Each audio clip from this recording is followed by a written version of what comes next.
പ്രവാസ ലോകത്ത് നിന്നുള്ള വാർത്തകൾ നോക്കാം. ദുബായിൽ 6 മാസത്തിനിടെ ട്രേഡിംഗ് ലൈസൻസുകൾ നേടിയത് 1,00,000-ലധികം കമ്പനികൾ. മലയാളികൾ ഉൾപ്പെടെയുള്ള പ്രവാസികൾക്ക് വൻ തൊഴിലവസരമുണ്ടാകുമെന്നാണ് റിപ്പോർട്ട്.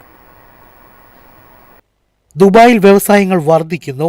ഈ വർഷത്തെ ആദ്യ 6 മാസത്തിനുള്ളിൽ ഫ്രീ സോണുകൾ ഉൾപ്പെടെ 58,000-ലധികം പുതിയ ട്രേഡ് ലൈസൻസുകളാണ് ദുബായ് ഭരണകൂടം വിതരണം ചെയ്തത്.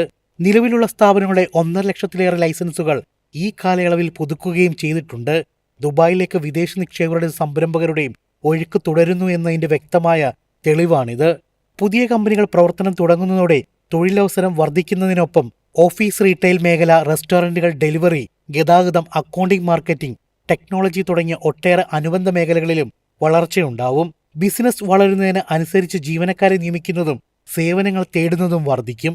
ബിസിനസ് ആരംഭിക്കുന്നതിനുള്ള സങ്കീർണ നടപടിക്രമങ്ങൾ വളരെ ലളിതമാക്കിയതാണ് ഈ നേട്ടത്തിന് പ്രധാന കാരണമായത്. ഒപ്പം ഇൻവെസ്റ്റ് ഇൻ ദുബായ് എന്ന ഒറ്റ ഡിജിറ്റൽ പ്ലാറ്റ്ഫോമിലൂടെ എല്ലാ സേവനങ്ങളും വേഗത്തിൽ ലഭ്യമാക്കിയത് നിക്ഷേപകർക്ക് ഉപകാരപ്രദമായി. ഈ സുതാര്യമായ പ്രവർത്തനങ്ങൾ ലോകമെമ്പാടുമുള്ള ബിസിനസ് സംരംഭങ്ങളെ ദുബായിലേക്ക് ആകർഷിക്കുന്നതിൽ നിർണായക പങ്കുവഹിക്കുന്നു. പുതിയ കമ്പനികളുടെ വരവോടെ UAE-യിലെ തൊഴിൽ വിപണിയിലും വൻ മാറ്റങ്ങളാണ് പ്രതീക്ഷിക്കുന്നത്.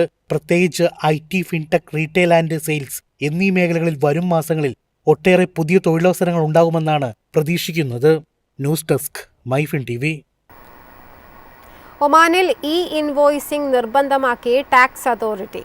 അടുത്ത വർഷം ഏപ്രിൽ 1 മുതൽ നിയമം പ്രാബല്യത്തിൽ വരും. നികുതി സംവിധാനം കൂടുതൽ ഡിജിറ്റലാക്കുന്നതിന്റെ ഭാഗമായാണ് മൂല്യവർദ്ധിത നികുതി നിയമത്തിന്റെ ചട്ടങ്ങളിൽ ഭേദഗതി വരുത്തിയത്. അംഗീകൃതവും സുരക്ഷിതവുമായ ഇലക്ട്രോണിക് ഫോർമാറ്റിൽ നികുതി ഇൻവോയ്സുകൾ നൽകുകയും സൂക്ഷിക്കുകയും ചെയ്യുന്നത് രാജ്യത്ത് നിർബന്ധമാക്കും. 2 ഘട്ടങ്ങളിലായാണ് പദ്ധതി നടപ്പിലാകുക.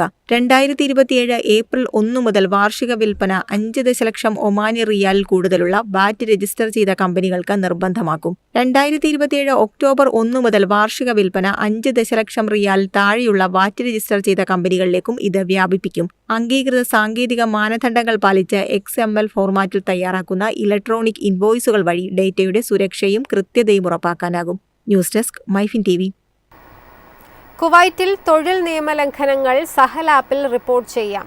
റിപ്പോർട്ട് മീ എന്ന പേരിൽ പുതിയ സേവനം ആരംഭിച്ചു. തൊഴിൽ മേഖലയിലെ നിയമലംഘനങ്ങൾ ഡിജിറ്റലായി അധികൃതരെ അറിയിക്കാൻ സ്വദേശികൾക്കും വിദേശികൾക്കും കുവൈറ്റ് മാൻപവർ പബ്ലിക് അതോറിറ്റി അവസരമൊരുക്കി. റിപ്പോർട്ട് മീ എന്ന പേരിൽ ഇതിനായി പുതിയ സേവനം ആരംഭിച്ചു.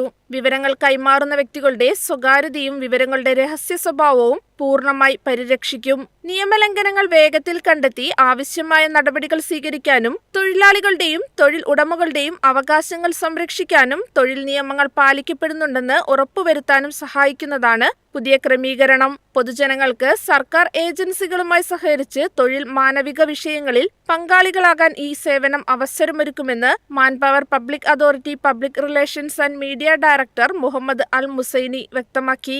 News desk, MyFin TV. എളുപ്പത്തിൽ സമ്പാദ്യം വളർത്താം. ഇന്ന് തന്നെ മൈഫിൻ TV ആപ്പ് ഡൗൺലോഡ് ചെയ്യൂ.